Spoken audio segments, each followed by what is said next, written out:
శ్రీ పొట్టి శ్రీరాములు నెల్లూరు జిల్లా కావలి మండలం రూరల్ ప్రాంతమైన గౌరవరం గ్రామమునందు కావలి శాసనసభ్యులు శ్రీ దగ్గుమాటి వెంకటకృష్ణారెడ్డి పర్యటించారు.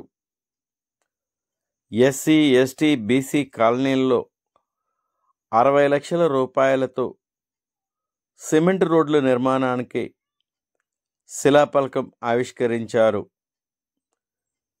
గౌరవరం గ్రామంలోని మహిళలు మరియు తెలుగుదేశం పార్టీ నాయకులు ఎమ్మెల్యే శ్రీ దగ్గుమాటి వెంకటకృష్ణారెడ్డికి మంగళహారతులతో ఆత్మీయ ఘనస్వాగతం పలికారు.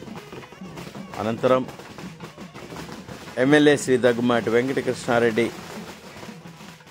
గౌరవరం గ్రామంను దత్తత తీసుకొని గౌరవరం గ్రామంలో మౌలిక వసతులు ఏర్పాటు చేయడమే కాకుండా గౌరవరం అభివృద్ధికి తన వంతు ఎప్పుడు కృషి చేస్తారని గౌరవరం గ్రామ ప్రజలకు ఎమ్మెల్యే శ్రీ దగ్గుమాటి వెంకటకృష్ణారెడ్డి భరోసా ఇచ్చారు. పై కార్యక్రమంలో తెలుగుదేశం పార్టీ స్థానిక నాయకులు, వివిధ శాఖల అధికారులు పాల్గొన్నారు.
ఓకే సార్,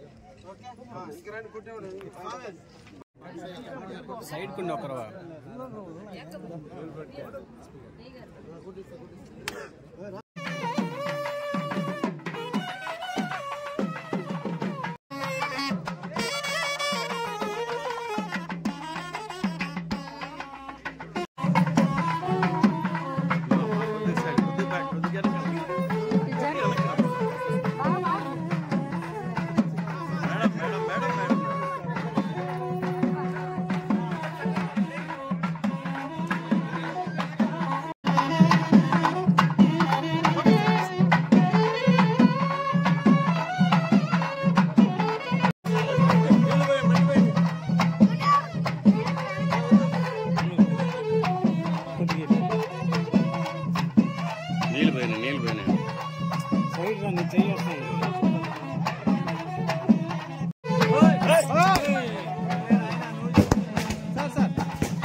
అందరికి కూడా స్వాగతం, సుస్వాగతం, అదేవిధంగా ధన్యవాదాలు తెలియజేస్తూ మీ అందరికి కూడా నూతన సంవత్సర శుభాకాంక్షలు మరియు సంక్రాంతి శుభాకాంక్షలు తెలియజేస్తున్నా. అందరూ కూడా ఆనందంగా అష్ట ఐశ్వర్యాలతో తొలుతగాలని మనసారా కోరుకుంటూ ఈనాటి గౌరవరంలో ఉన్నటువంటి హరిజన అరుంధతి గిరిజన బీసీ కులస్తులకు సంబంధించిన ప్రాంతాల్లో నూతనంగా ఏర్పాటు చేయాలనుకున్నటువంటి రోడ్లకి మంజూరు నిమిత్తం ఈ రోజున శిలాఫలకాల్ని ఏర్పాటు చేసే నిమిత్తం భూమి పూజ నిమిత్తం ఈ ఊరి గ్రామానికి రావడం జరిగింది. ఈ సందర్భంగా ఇక్కడ స్టేజీ మీద ఉన్నటువంటి గ్రామ సర్పంచి, అదేవిధంగా ఎంఆర్ఓ గారు, ఎంపీడీఓ గారు, ఇతర గ్రామ నాయకులు అందరూ కూడా ధన్యవాదాలు తెలియజేస్తూ గౌరవరం రాజకీయంగా నాకు ఒక గౌరవాన్ని తెచ్చిన గ్రామం గౌరవరం. నేను ఈ ఊర్లో తిరిగింది చాలా తక్కువ. ఆఖరి రోజున ఒక 2 గంటల పాటు ఈ గ్రామంలో తిరిగినప్పుడు ఈ గ్రామాన్ని నాకు అనాదిగా కూడా ఈ గ్రామంతో అనుబంధం ఉంది. ఈ గ్రామాన్ని దత్తత తీసుకుంటున్నాను. ఈ గ్రామానికి కావాల్సిన పనులన్నీ చేసే బాధ్యత నేను తీసుకుంటాను. నాకు ఒక అవకాశం కల్పించండి అని చెప్పి మిమ్మల్ని అందరినీ కూడా కోరినప్పుడు మీరందరూ కూడా మీ ఇంటి బిడ్డ పోటీ చేస్తే ఎలా ఆలోచించారో అదే విధమైన ఆదరణ, అదే రకమైన గెలుపును నాకు అందించినందుకు ఈ రోజున గౌరవరం గ్రామ ప్రజానీకానికి అందరూ కూడా మరొక్కసారి మీ అందరికీ ధన్యవాదాలు తెలియజేస్తున్నా. 30 సంవత్సరాల నుంచి ఈ రోజున మన ఇంటి పక్కనే లేదా మన గ్రామం పక్కనే ఈ రోజు కాలువలు ఉన్నాయి. పిల్లివాగుంది, అదేవిధంగా చెప్పలేరు ఉంది, ఉబ్బలాగుంది, అన్ని వాగులు ఉన్నాయి. అతివృష్టి అనావృష్టి కూడా మన ఊరు పక్కనే ఉంది. వర్షాలు విపరీతంగా వస్తే 4 రోజుల పాటు నీళ్లు పొలాలు మునుగుతున్నాయి. నీళ్లు పోతే పంటలు పండించుకోవడానికి నీళ్లు లేక పంటలు ఎండబెట్టుకున్నటువంటి రోజులు కూడా ఉన్నాయి. అంటే ఈ గ్రామం 2 రకాలైనటువంటి ఇబ్బందులు. నాగులు ముందు పోసుకుంటే మురిగిపోయే పరిస్థితి, వెనక పోసుకుంటే నీళ్లు రాక ఎండిపోయే పరిస్థితి ఈ గ్రామంలో ఉంది. నేను ఈ గ్రామాన్ని దత్తత తీసుకున్నాను. నేను అధ్యయనం చేసినప్పుడు ఈ గ్రామాన్ని ముందు రైతుల పరంగా మనం ఏదైనా చేయాలి అనే ఆలోచన వచ్చినప్పుడు మొట్టమొదటి నాకు ఈ గ్రామానికి సంబంధించిన మా నాయకులందరూ కూడా నా దృష్టికి తీసుకొచ్చింది. గత ప్రభుత్వ హయాంలో కూడా పాత పెట్టుకుంట నుంచి నీళ్లు తీసుకొచ్చేటప్పుడు ఆ ఊరికి మా ఊరికి మధ్య భేదాభిప్రాయాల వల్ల దాని సమస్యని పరిష్కారం చేయటంలో లోపాల వల్ల పైనుంచి నీళ్లు వచ్చేటటువంటి తరుణంలో గతంలో నీళ్లు రాక ఇబ్బందులు ఎదుర్కొన్నాము. దాన్ని పరిష్కరించాలని ఈ గ్రామ ప్రజలు మా నాయకులందరూ కూడా నాకు చెప్పారు. మీ అందరికి కూడా నేను మాటిస్తున్నా, తప్పకుండా అతి తొందరలో మళ్ళా నిధులు మంజూరు చేసి ఆ గ్రామ నాయకులతో కూడా ఆల్రెడీ చర్చించడం జరిగింది. వారికి మీకు ఇద్దరికి ఇబ్బంది లేకుండా మీ ఊరు చెరువుకి సోమశల జలాలు పుష్కలంగా వచ్చేటట్టుగా తీసుకొచ్చే బాధ్యత నేను తీసుకుంటానని మేము అందరూ కూడా మాట్లాడుతున్నాం. అక్కడంతా కూడా పోయి చూసాము. గిరిజనులకు ఇళ్ల స్థలాలు ఇచ్చారు, దానికి ఒక పద్ధతి అంటూ ఇవ్వలేదు.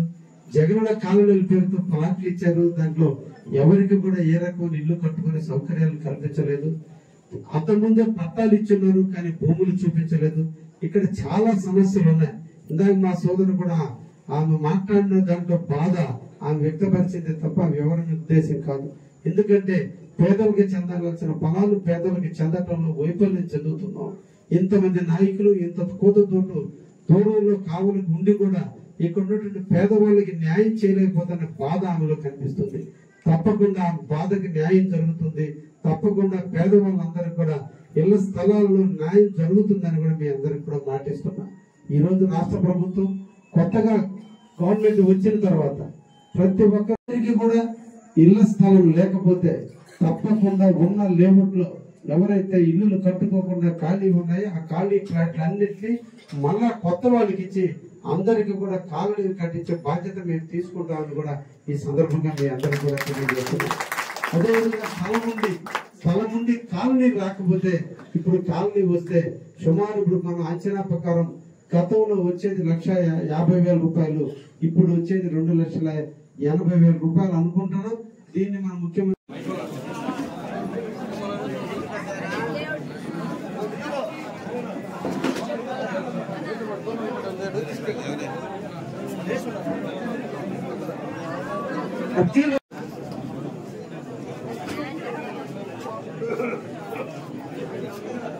Standard frame